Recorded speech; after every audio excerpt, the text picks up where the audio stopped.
Hello, this is Ahmed Sarym. Welcome back to this channel. Today I have with me one of Pakistan's finest actresses and also somebody I'm very proud of because she's on this voyage of truly changing the face of girls' education, which is incredible. None other than Aamina Sheikh. How are you today? I'm good, Sarym. It's great to be here. It's great to have you here. I've seen your journey also for a couple of years as a very persistent young boy, and Thank you. Incredible to see you at this stage. Likewise. So we're here at this incredible event for Page, which is a non-profit organization solely working towards girls' education. Yes. In rural areas, to be specific. Yes, all over, wherever there isn't a school around, that is their main focus. And also, the tagline basically is that to educate 1 million children in the course of, say, about 3 years. And that includes girls and boys. But the focus initially is really to make girls' schools, just because of the statistics of this country in particular.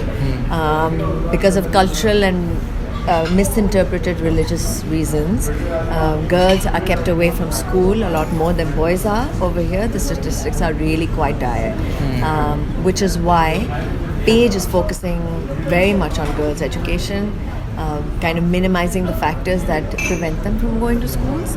And then, inshallah, when the statistics become a little more balanced between the genders, then it's like more inclusive. Bilkul. And that is incredible, like I said, at the cost of repeating myself, of course.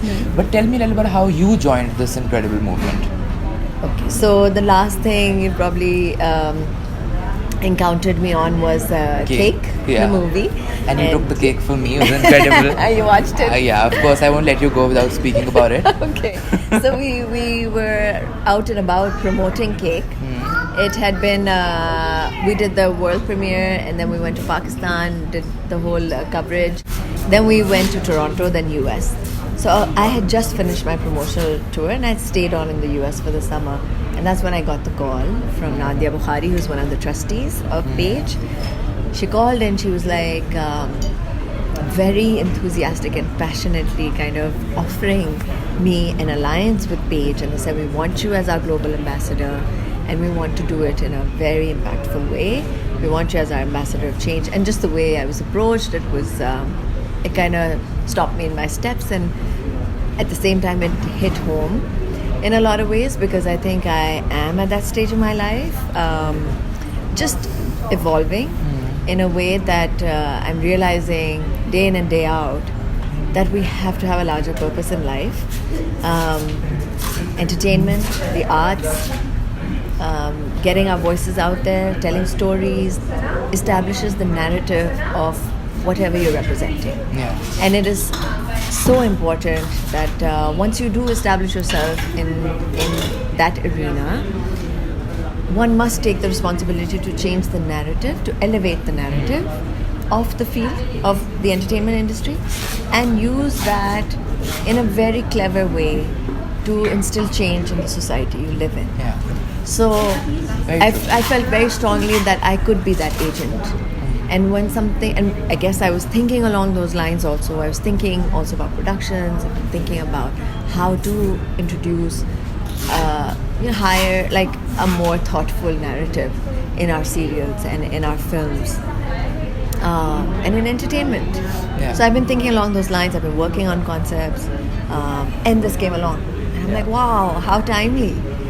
And and the first thing that came to mind, I was like, this would be a great platform to find out all those stories and project them in films and drama series, and that's where I can absolutely put my strength in.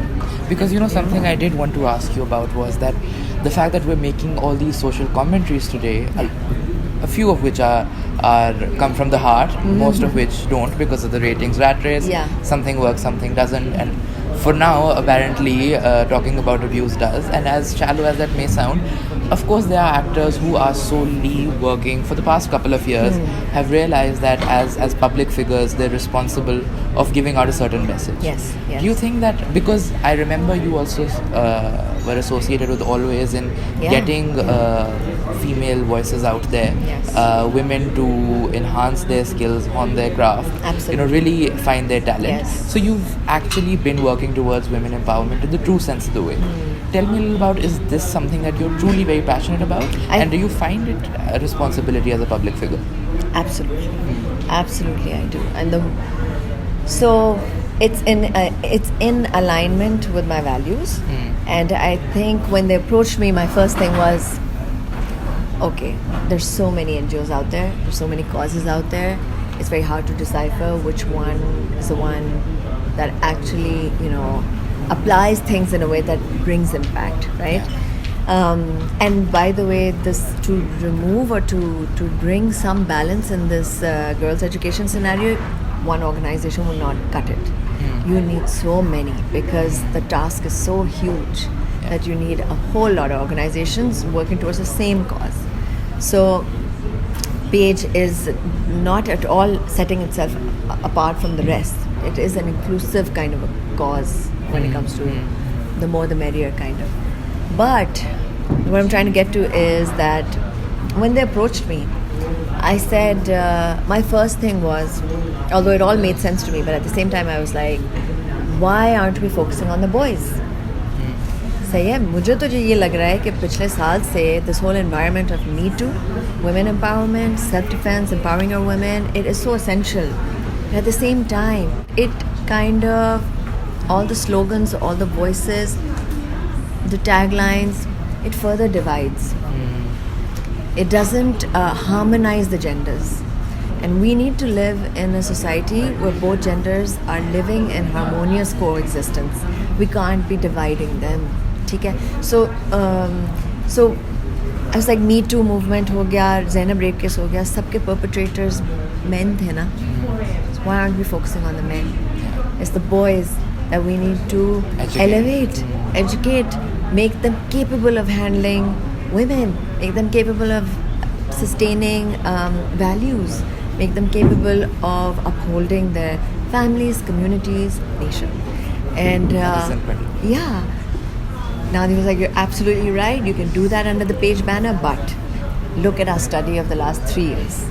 So they sent me this huge, so much reading material, and I read through it and I had goosebumps, because I don't think I realized how bad the situation was with girls. 1 out of 10 females go to school. ऐसा ratio है.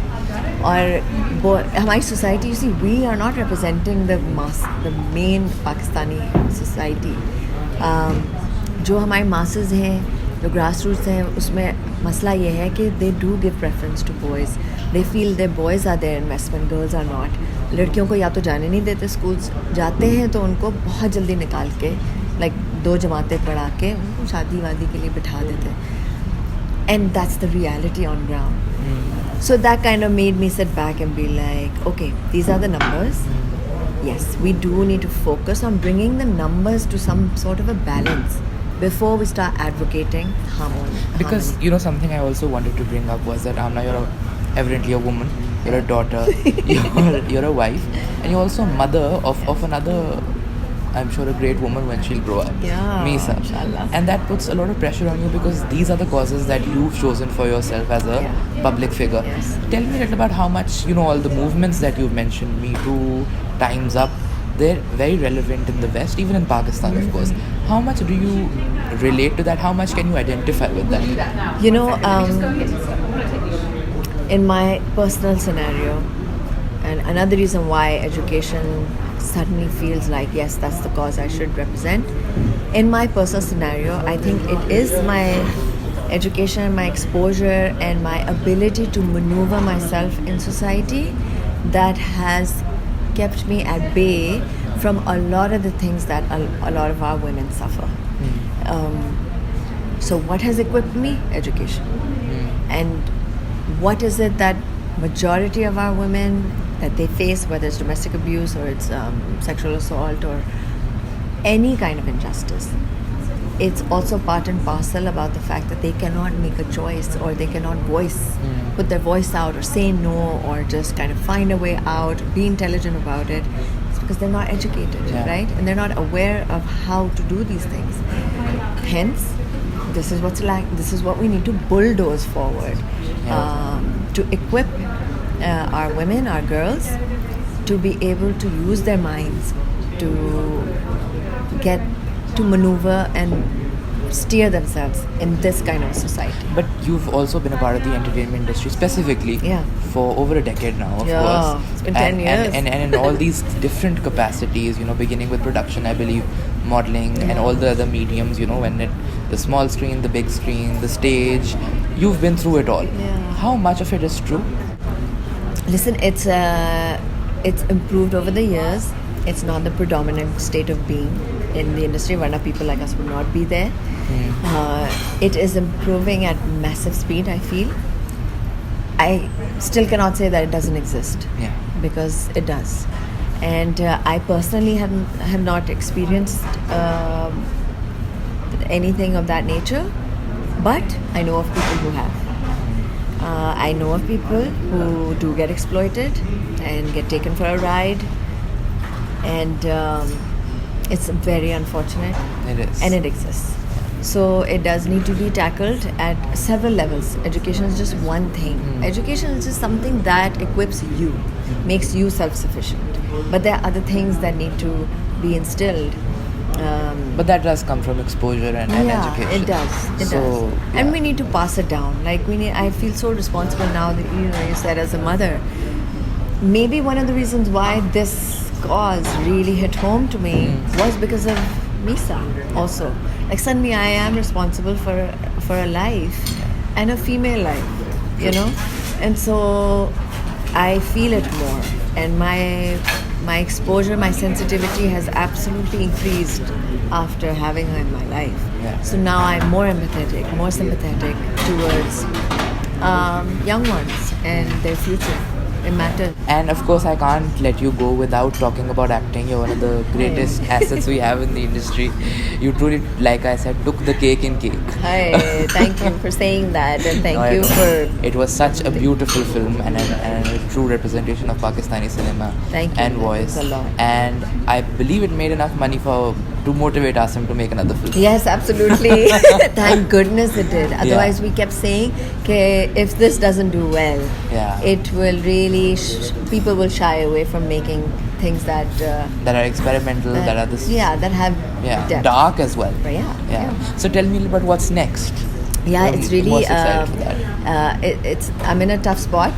Because it's all of us actually, whoever has done cake, we're all like, where do we go from here?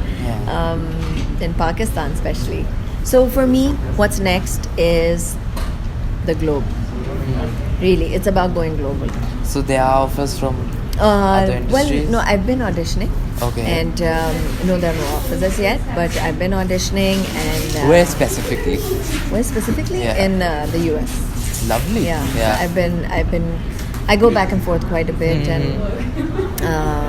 and I've spent a lot of my growing up years there too, so I have connections. Exactly. Connections in the sense like friends and family who I visit. But yes, I do. My intention is to get more international projects, move towards a more global arena, and put Pakistan on the map in that way also. Do you feel Pakistan isn't, satisfying the actor in you? Yeah. Really? It's true. You see, our industry... Because it is true. It is. It's a small industry. In the bigger scheme of things, it's a small industry. And हमने इतना भी कर लिया बड़ी बात है.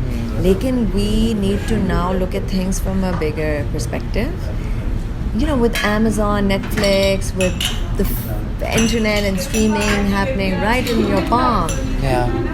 As an actor, you really need to be in the palm of people all over the world, right? So I feel like that's the direction we all need to move in. If India can have an original Netflix series, Pakistan can too. Exactly. Right? So we need to move towards that. Exactly. Really looking forward to that, and exciting times ahead, I'd say. Yeah, I hope so, inshallah. And with Page and with these kind of causes, you come across people who, you come across entrepreneurs, you can come across people of other fields. It's given me an opportunity to meet people, to kind of expand my mind and expand my horizons. And also the girls that you are helping out. I'm sure they have great stories to tell, the kind of lives that they live. And those are the stories I want to tell, but in an entertaining way. And also in an empowering way, right? Nothing that's a damsel in distress. No. We've Damsel done- in Distress mini, or well, it should be entertaining at the end of the day. Yeah. So Really looking forward to everything. Congratulations on page, your Thank you. international endeavors. Thank you you. for joining me. That's Aamina Sheikh. thank you so much.